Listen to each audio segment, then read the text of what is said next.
I met with the clergy group on 2 different occasions, and on the second occasion, 5 or 6 members of the clergy there, and one particular clergyman, Reverend Cushman Wood from the Methodist Church here in Indianapolis, actually in Speedway, was kind of their spokesman and leader.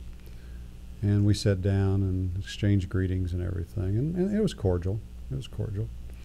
And he looked at me, the Reverend Cushman Wood looked at me and said,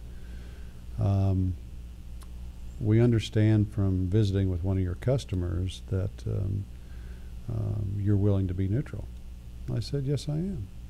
I said, I've always taken that position. And I've told people repeatedly, I told you in the last meeting, I'm willing to have an election. He says, Mr.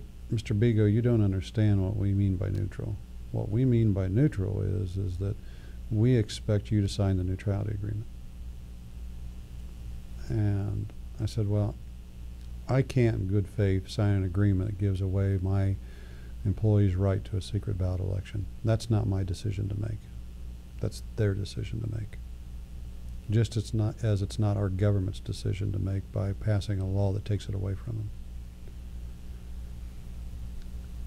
And I went on and I said, do you people understand,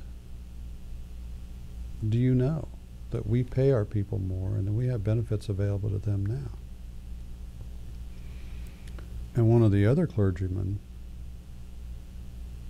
Father Tom Fox, looked at me. He says, David, we don't care about the facts.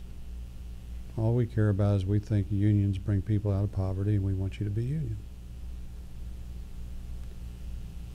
I was astounded. I couldn't believe that people in that position would make comments like that. And I said, are your congregations aware of your stance?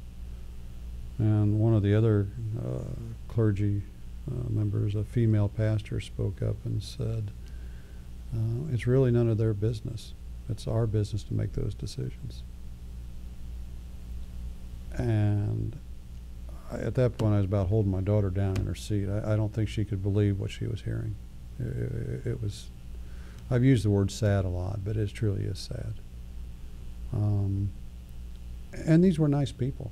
I mean, I enjoyed talking to them. I do believe they're misled. I do believe they're uninformed. I think they're naive. There's no doubt that some of them, mainly the Reverend Cushman Wood, is a true activist. He's written a book called The Blue Collar Jesus that uses biblical passages to support unionism. He calls